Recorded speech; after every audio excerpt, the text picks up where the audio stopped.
bersama gua di DOT Channel. Oke, di video kali ini gua mau bahas mengenai pengalaman gua aja sih dan sekedar berbagi ya. Kalau misalnya ada kata-kata yang salah atau kurang berkenan, kalian bisa bantu koreksi di kolom komentar yang ada di bawah ini, oke? Oke, jadi gua mau bahas nih buat kalian mungkin yang lagi pengen nyari motor sport dengan cc 2,5 atau mungkin motorsport dengan cc 150, tapi gue bakal nekenin atau fokusin ke 2,5 cc ya, karena ini berdasarkan pengalaman gue pribadi. Karena kemarin gue sempat pakai motor sport 250 cc R25 yang kalian tahu ya juga. Jadi gue mau bahas tentang itu, apakah motor R25 old layak dibeli di tahun 2021 akhir ini. Kalau dibilang layak gak layak sih tergantung ya, karena kita mau beli barang itu pastinya nyesuaiin sama budget yang pertama. Kalau budget kita ya minim, ya kita mungkin dapat barangnya ya sesuai budget lah ibaratnya. Ada harga, ada kualitas, itu benar sih menurut gua. Jadi untuk masalah layak gak layak itu tergantung pribadi ya, tapi kalau menurut gua sendiri dibilang layak atau enggak, layak. Karena kalau R25 ini masih tergolong motor modern lah ya, masih ada teknologi-teknologi yang cukup canggih, gak seperti motor yang lain gitu. Contohnya apa? Contohnya jika di R25 itu terdapat indikator suhu mesin, sedangkan di motor sebelah atau gue sebut aja lah ya, Ninja FI itu setahu gue nggak ada sih indikatornya. Terus indikator gearnya juga nggak ada, dan sedangkan di R25 ini ada. Itu artinya dari segi teknologi menurut gua R25 lebih unggul dibandingkan Ninja. Untuk perawatan atau maintenance-nya gimana?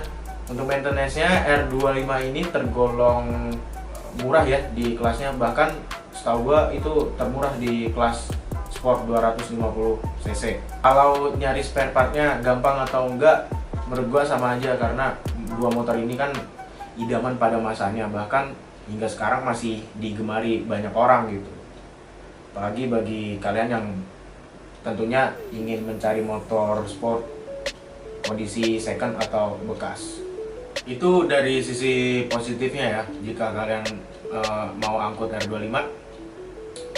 Nilai plusnya itu spare part lebih mudah, terus maintenance-nya juga tergolong murah, dan teknologinya juga masih mumpuni untuk tahun-tahun muda seperti sekarang ini, atau tahun modern lah. Sesuatu hal itu pasti ada plus minusnya ya. Tadi kita sudah bahas di bagian kelebihannya atau plusnya, sekarang kita bahas di bagian minusnya atau kekurangannya. Di bagian kekurangan yang pertama itu sering terjadi masalah entah di bagian mesin atau listrikan. Berdasarkan pengalaman gue pribadi, di motor gue kemarin R25 itu masalahnya sering banget kena kode ya. Kode, banyak sih kode-kodenya, tapi yang gue alamin itu kode 46 dan kode 19. Jadi kalau kode 46 itu biasanya apa sih masalahnya? Masalah yang terjadi di kode 46 itu biasanya karena aki yang udah mulai lemah, atau bisa juga karena spool, atau juga bisa karena kiprok yang udah gak mau ngisi, biasanya gitu ya, atau mungkin juga kiproknya kebakar. Terus kekurangannya juga yang kedua, bodi R25 ini paling tipis menurut gua dibanding kompetitornya. Kalau Ninja kita tahu sendiri bodinya itu tebel ya, dan karena itu makanya Ninja lebih berat dibanding R25. Jadi kesimpulannya kayak gimana guys?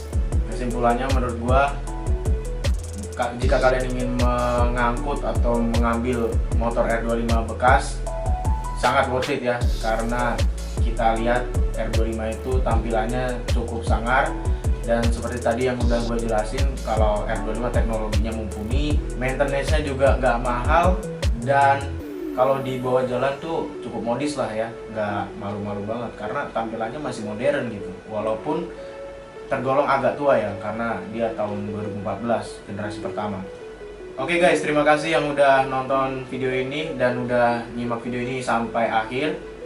Buat konten-konten selanjutnya ditunggu ya di video yang akan datang. Jika ada salah kata atau mungkin gue salah pengetahuan, bisa kalian bantu koreksi di kolom komentar di bawah ini. Oke, sampai bertemu di video selanjutnya.